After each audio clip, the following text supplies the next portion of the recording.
Now that we've got a little bit of background into healthcare accounting and finance and where we started, this module is really going to talk about the financial environment of healthcare and the way we practice it in the field of healthcare. So this module is really going to work to provide us some information on business organizations.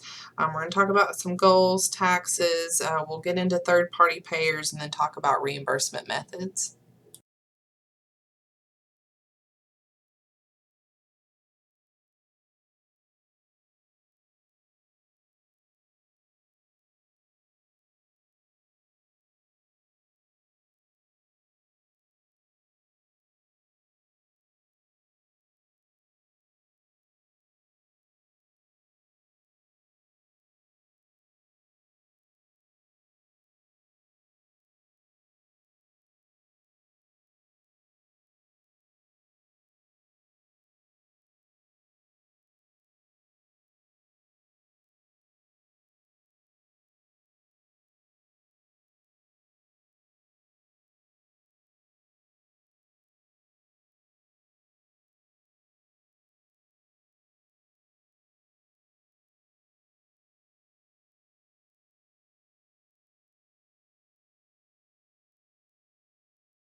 So when we start to think about the concept of insurance and premiums and underwriting, we have really two positions to insurance. We have something called the community rating scheme, then we have something called the experience rating scheme. Now in the community rating scheme, this is essentially where everyone in the plan pays the same premium, with a few exceptions, if you have tobacco use, things like that. But everyone across the board will pay the same plan or pay the same premium regardless of the station they're in. So you see this a lot with state employees, and especially here at the university.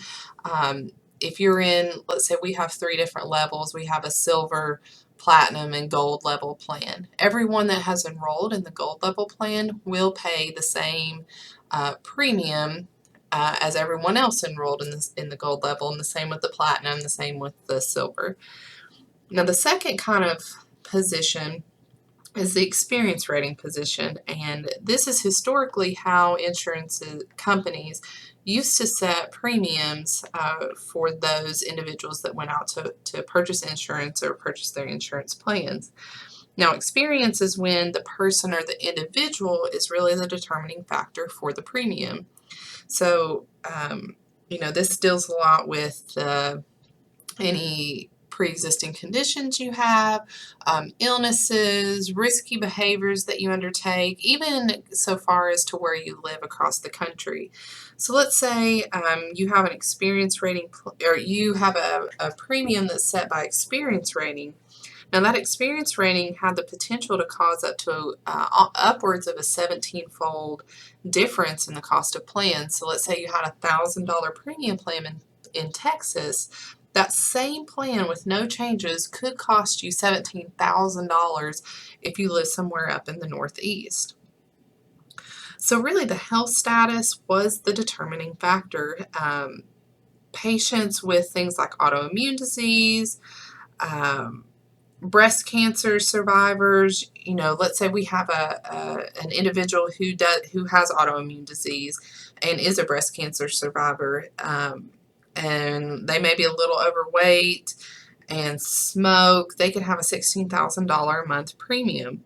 But a relatively healthy person could get the exact same plan as that person for about $500 to $600 a month. So an experience rating, you can really think about it as the premium set based on your experience in life. So are you healthy or are you overweight? Do you smoke or do you not smoke? And all that factors in to the type of premium that you'll pay through your insurance plan. So this is really going to illustrate how we've moved as an industry from experience rating to more of the community rating scale. So at the top we have those three categories: low risk, moderate, and high risk. And this is how rating schemes were conducted under experience rating. So in the low risk, you have populations like your students, younger populations which are considered relatively low risk. They're not going to typically use a lot of services. Now moderate risk, this is more, people my age, middle age, with children, relatively healthy, but maybe using a few more services than our low risk population.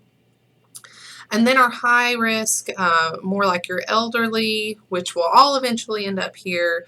And traditionally, before healthcare reform, you would see premiums go up in this high risk category because everyone's sick. So participants would drop out because of the increase in premiums. Well, then you have less people to spread the cost around to, so premiums would again go up, you'd have more people drop out, and so on, so on, so on, just this vicious cycle. So you can see the low risk traditionally paid little, moderate kind of average right there in the middle, and high risk paid high premiums. Now under this scheme, you would really pick the plan based on what you need, and you could take decreased premiums and increased deductibles and really just fit the plan or pick the plan that fits where we're in life, where we are at in life at the time that we needed the plan. Now with healthcare reform, and we have the healthcare marketplace set up, healthcare reform has come out and said that we have to use the community rating scheme if you're going to sell a plan on the marketplace. So premiums are going to be decreased and shift to the middle. So the low risk folks that we see in experience rating, they're actually going to be paying more to offset the high risk folks that are now in this standard plan. And this is the only way this whole scheme is going to work, is if we have low risk people participating in the marketplace to offset those high risk people, because we're essentially spreading the costs amongst the entire population. And this is the main reason that we have the individual mandate as part of healthcare reform, to make sure that these low risk people are participating in buying health insurance, to make sure that we have something or someone to offset the high risk people that are going to be participating.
So we essentially have three different types of third-party payers, which are our insurance companies.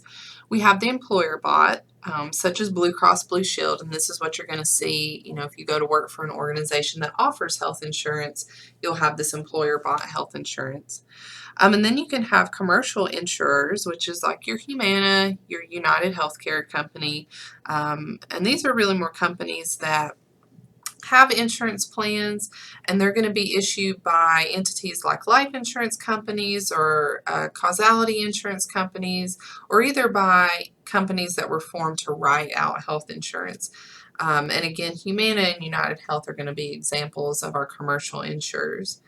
And then the third type that we're going to have is our self-insured.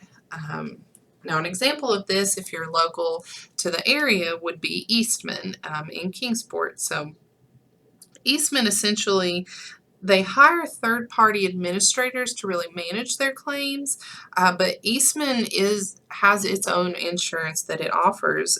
So those companies that really choose to be self-insurers, like Eastman, make the decision to really bear the risks that are going to be associated with healthcare costs, and they set aside those funds to pay for future costs as they occur. So they essentially are a self-managing, self-run insurance company, and then they just contract out the administrative stuff to a third-party administrator.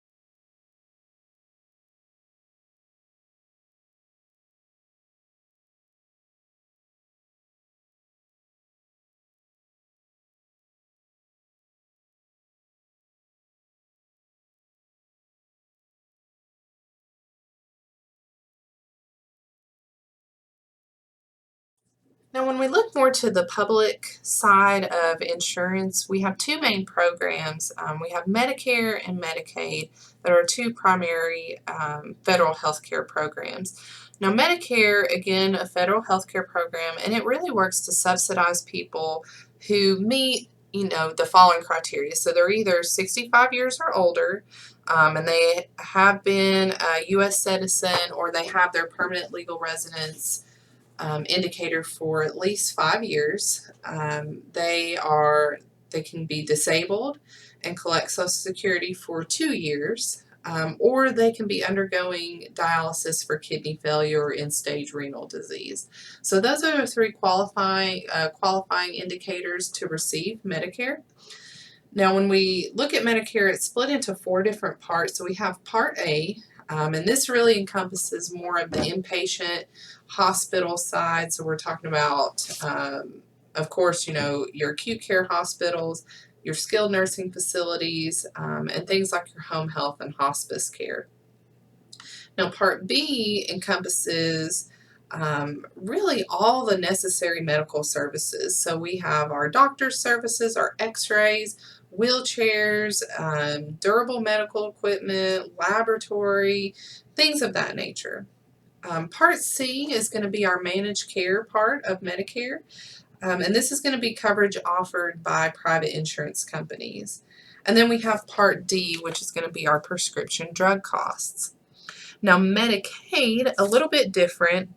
This is actually a joint program between the federal level and the state level, and it works to help qualifying lower and low income individuals or families, and helps them to subsidize or to pay for costs associated with medical treatment and custodial care. So we have a large part funded by the federal government, but Medicaid is a state-run program, and so the coverage is going to vary from state to state. So we have Medicare, which is a federally run program, and we have Medicaid, which is a joint program between the federal level and the state level, but it's managed by the state with supporting funds from the federal government.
So when we look at the capitation model of reimbursement, the real incentive here is not only for the provider to go in and try and decrease the cost as much as they can, but to decrease the utilization.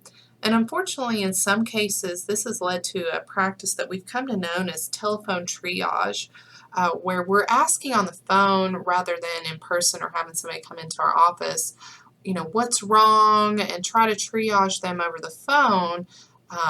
But as clinicians, we really had to work to start to promote good health and education to essentially, keep the patients out of the hospital, out of our offices, so that we're not spending more money than we're bringing in this capitation model. And of course, here the most intense risk is on the provider.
We have a couple different types of prospective payments that we're going to discuss. The first one is per diagnosis or a diagnosis related group, or DRGs. And DRGs are really dependent on the patient's diagnosis overall. So we have an entity like Medicare that is going to pay on the prospective payment service by the way of the DRG, or the diagnosis related group. So they'll be reimbursing the provider on the patient diagnosis based on what the patient's DRG is. Now the DRG is going to work to really tell the hospital how much they can expect for a certain type of disease classification.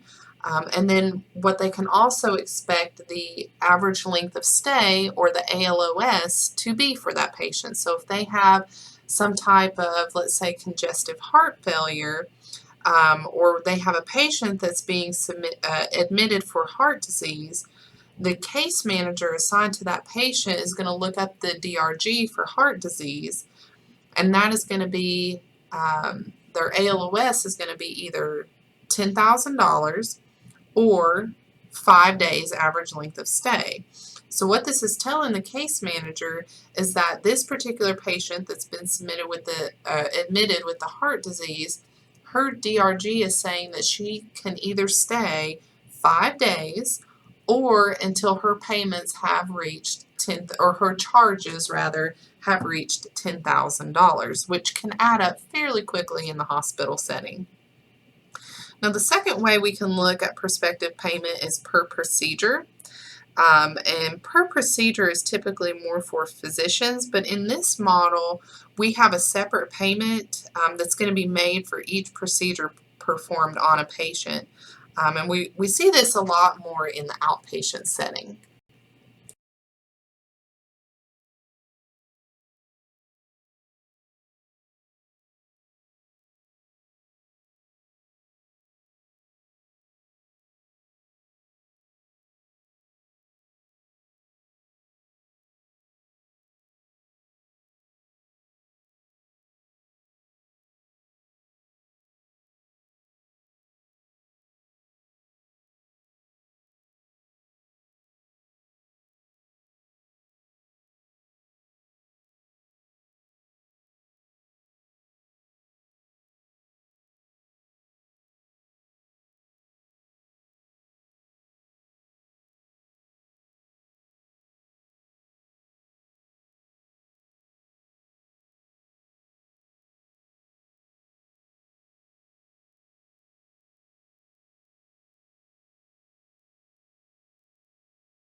Now continuing on with prospective payments, we can look at it per day or per diem, and that's where a facility is paid a certain set amount of money per patient per day. So the incentive here is to increase the length of stay but keep that cost really low, so that the risk here is the cost will exceed what the per diem rate is. So that's why facilities, if they're paid on a per diem rate, they work to keep the cost really low because they do not want that cost to exceed the per diem rate.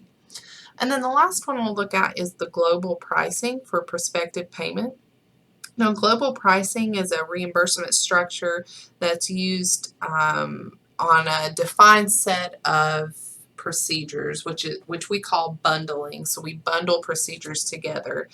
And again, that's where a payment for a certain amount of procedures or certain services, we bundle those together. So for example, a patient, let's say we have a patient that goes in to deliver a baby. That patient's charge for an OB delivery would include a bundled payment for the stay, the charge to have the baby, the OB charge, the pediatrician charge. And the incentive here is to really control costs for efficiency, but not only that, The other incentive here is to work across disciplines effectively and efficiently, so it really drives open communication, teamwork across the continuum.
Now, in charge-based reimbursement, this is where we have reimbursement based on the scheduled cost that's set by the clinical providers.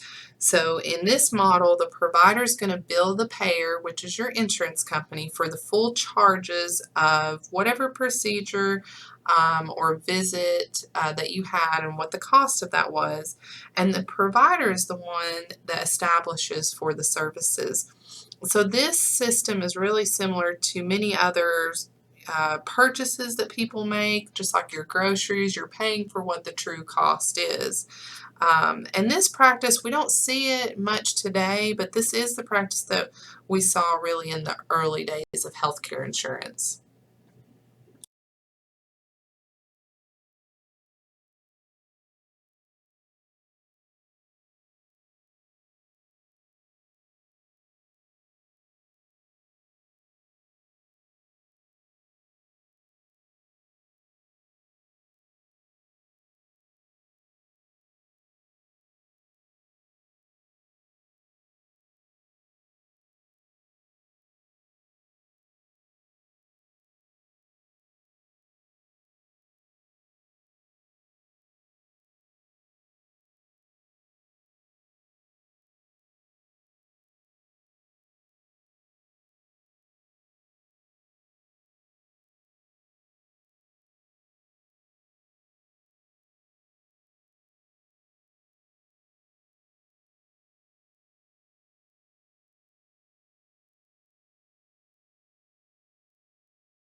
So in managed care plans, what we're doing here is combining the functions of financing and delivery systems. So patients are going to be enrolled in a managed care plan more on a prepaid basis with a defined benefit package, and that really works to include preventive and primary care services. So the patient will select, or they may be assigned by their managed care company, a primary care provider or a PCP, and that PCP is going to act as a gatekeeper to really coordinate specialty and hospital care. So what the patient will do before just going straight to a specialist like an ortho physician or a neurologist, they have to go to their primary care provider first, who will give them a referral out.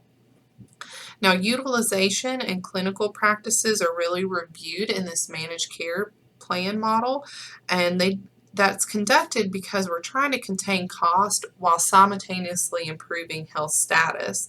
So providers under this model are typically and traditionally paid on a capitation basis, but it's not uncommon for us to see them being paid on a fee-for-service or an FFS basis.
So now two terms on this particular slide that I want to make sure to cover are the point concerning utilization review and then the point concerning incentives for preventative care. So we'll start with preventative care.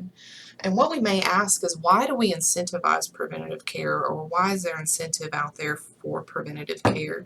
And really the whole goal and the reason that we do incentivize it is to keep those enrolled in our plan or our enrollees fairly healthy so that we can reduce the overall utilization of services. So if you think about how the reimbursement works for managed care plans, we want to keep utilization low. Now when we look to utilization review, what we're talking about here is really we're going through a process to determine whether we have a medical, or if we have a medical or surgical procedure, if that procedure is appropriate or medically warranted. And so what I mean by that, I have a quick example. Let's say you have really severe neck pain, and that neck pain is going to be alleviated by some new surgical disc surgery that you read about on the internet. So you went out and did your research. You have all the signs and symptoms of this neck pain that's going to be alleviated by this particular surgery. So you go to your physician and you talk to your physician about it, and he's familiar with the procedure. But he indicates that that particular practice or that particular course of action is not necessarily regarded as absolutely necessary for your condition. The medical review specialist for your case, who will do this utilization review, uh, it can be brought to them to make the final decision on whether your particular insurance company is going to cover the cost of that operation or not.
So a quick note on this slide, we're looking at health maintenance organizations, or HMOs, and that particular structure. So what we have listed here is from the most restrictive type of HMO, which is your staff model, to your least restricted type of HMO, which is your independent practice association. Now in HMOs, you're going to be required as an enrollee to go see your primary care provider, or your PCP, first as that gatekeeper before you can go see a specialist. Now, an HMO, if you're unfamiliar with that, is really a type of managed care plan where we have our enrollees, or the employees, pick the physician from a provider panel, and those physicians are going to provide health care coverage to the enrollees under a contract. So how it differs from a traditional insurance plan is that the HMO contracts with the providers themselves, and these contracts allow for really lower premiums because healthcare providers are kind of getting an advantage of having patients directed to them.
Another type of managed care plan that we'll discuss is the PPO, the Preferred Provider Organization, if you're unfamiliar. And in PPOs, we still have a provider panel, so it's still similar to HMOs.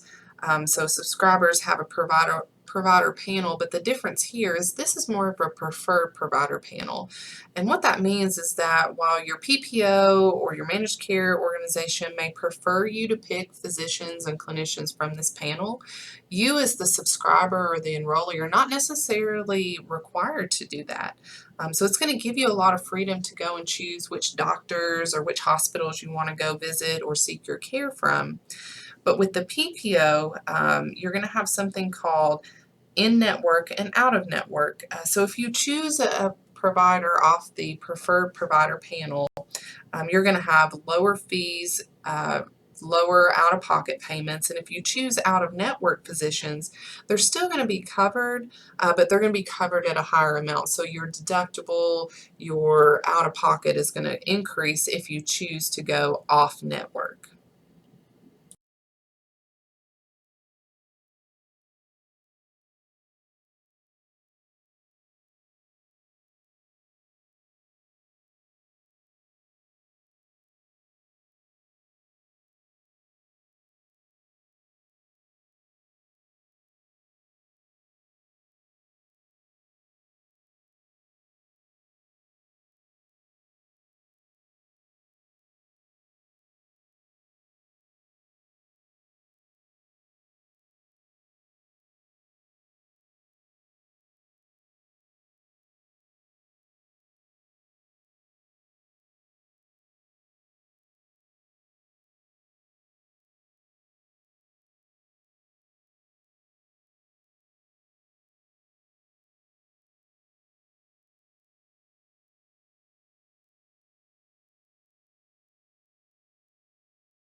So what I want to look here is just an example of what we discussed with the provider panel and the out-of-network physicians with the PPO in terms of the managed care plans. So we have here to the left, we have a PPO set up, and on the right-hand side, we have an out-of-network or a non-PPO provider office visit. So we can see initially the charge for an office visit is going to be $60, and that's going to be the same regardless of if you're choosing a PPO or if you choose a non-PPO. Now with the PPO, you're going to get a $15 discount, which is written off by the physician because they have contracts, they've negotiated the amount with the managed care plan with the PPO. Now if you go out of network, there's no contract that exists, there's no agreement that's been made, so there's no discount that's going to be made with these out-of-network providers. So we can see when you come on down to the next line, the insurance company or the PPO is now going to reimburse that physician the agreed amount of $45 reimbursement. Now with the out-of-network, there was no agreed amount, so the charge will still be $60. The insurance company, since it's out-of-network, will say we're only allowing $45 of reimbursement. Now you as a subscriber have your 20% copay, which is going to amount to $9 in the PPO and the non-PPO scenario. But what's different in the non-PPO scenario is now we still have a $15 shortfall, which is going to be that difference in our reimbursement rate and the normal rate. So how this ends up working out is under the PPO scenario, your insurance is actually going to pay $36 and you're going to pay $9. Under the non-PPO scenario, you as the insured you're actually going to end up paying a little bit more at $24 because of the way the discounts and the agreements work.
You're going to hear a lot about ICD codes if you start working out in the health services field.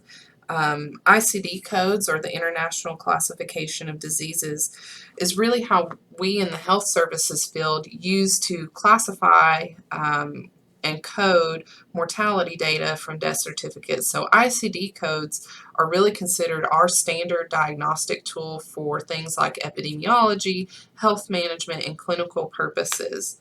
Now, ICD codes are used by providers to classify diseases and a lot of other health problems recorded on types of health and vital records. And like I said, we can get that from death certificates and healthcare records.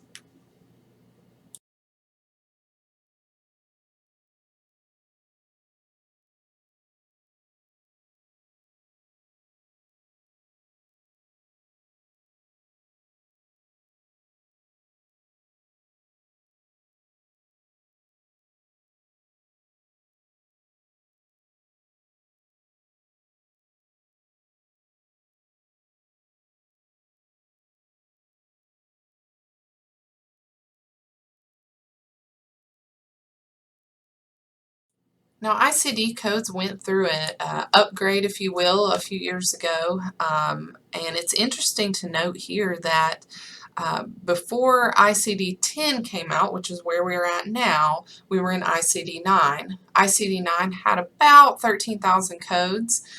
When ICD-10 came out, we now have over 68,000 codes, so we increased by 19-fold from our previous volume. And you may ask, why did we want to increase by this much? So many codes to keep up with. And really, the more codes, more medical providers, including disciplines like our rehab therapists, they can now code more accurately and document clinical information, including a lot of our patient diagnosis. So this is going to lead to a lot of better insight to optimizing our reimbursement processes.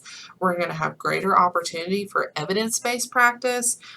And hopefully this is leading to a little less burden on clinicians to provide such detailed supporting documentation, because it should be all in the code. Now, with that said, there are some quite humorous codes out there. I have a video here you can link up and watch, a couple interesting codes that came out, and I have a couple that kind of stuck out to me as I was going through that I found a little humorous, heard at the library, sucked into a jet engine, codes that you wouldn't think anyone would ever have to use, but you never know.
CPT, or current procedural terminology codes, a little bit different than what we just covered with ICD-10 codes.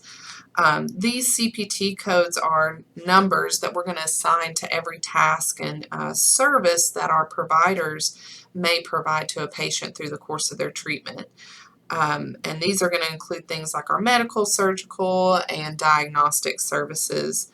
And what we do with these CPT codes is Insurance companies use these codes to determine the amount of reimbursement that a practitioner is going to receive when he or she performs that service.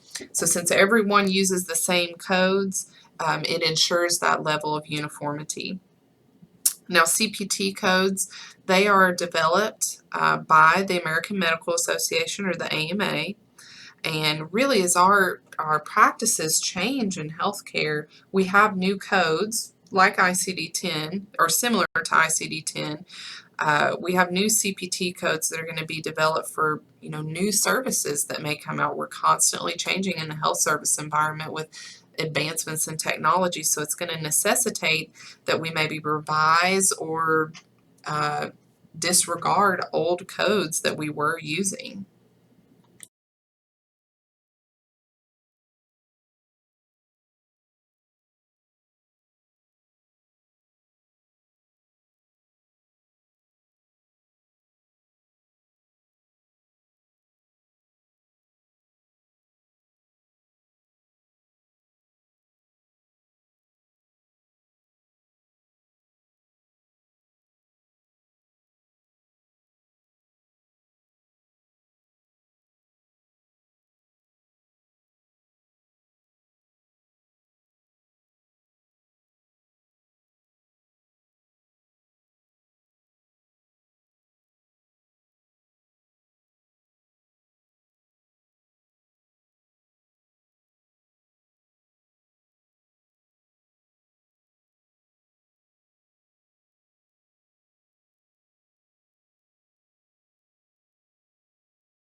So just a little bit more into our current health law.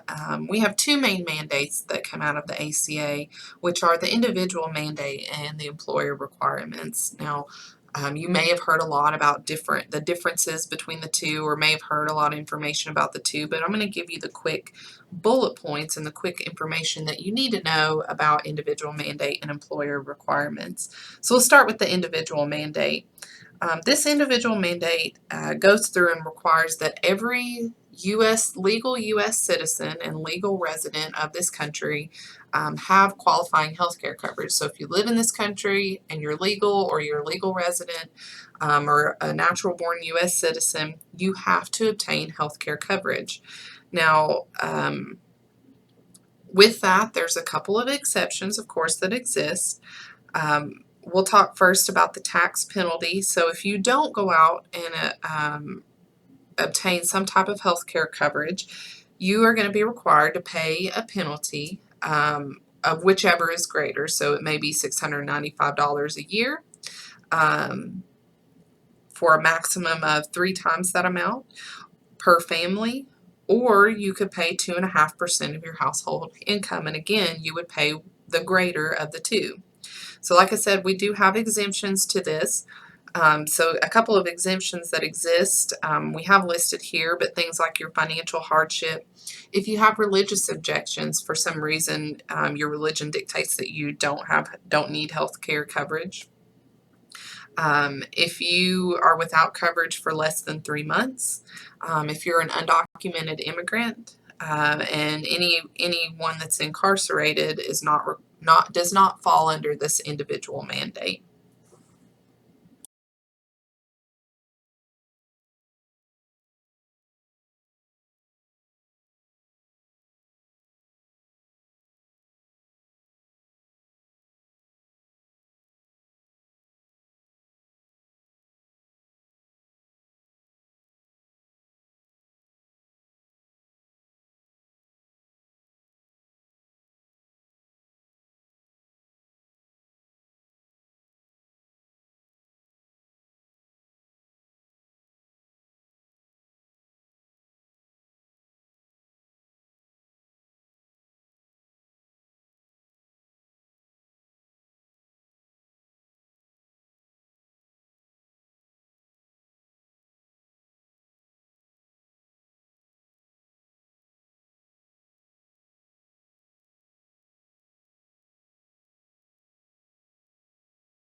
So now let's talk about the employer requirements of the ACA. A couple important bullet points to note here. If you are an employer and you have 50 or more full-time employees that work for your organization, and you do not offer or do not elect to offer any type of health care coverage, you're going to be required to pay $2,000 penalty per employee for your organization. Now that does exclude the first 30 employees.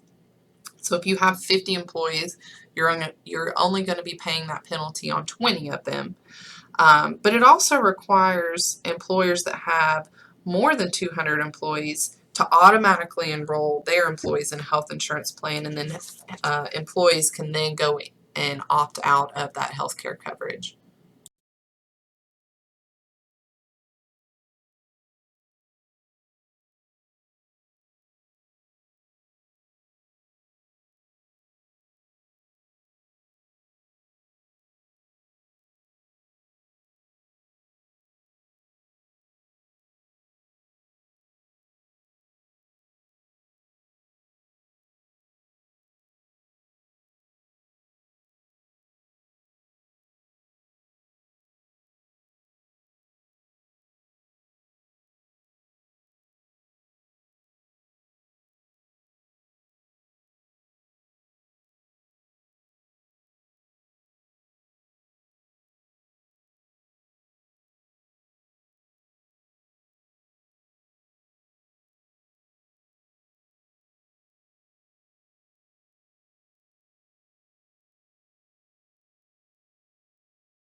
And we're going to talk a little bit about value-based purchasing throughout this course, but this graphic here is a good representation of value-based purchasing and how that domain is shifting on the amount we get reimbursed. So value-based purchasing started out, we would get in 2013, you can see we would get 70% reimbursement on our clinical processes and 30% reimbursement on our patient experience. And then we start to transition in, and this goes through to 2017, we start to transition in other criteria. So you can see, for example, in 2014, now we were only being reimbursed 45% on our clinical processes, 25% on our outcomes, which was a new category, and 30% on our patient satisfaction or our patient experience. So you can see patient experience does weigh heavily into our overall reimbursement structure. And so that's why when you get out to work in the field, if you do elect to work out in the healthcare field, you're going to see a big push for patient satisfaction in terms of reimbursement.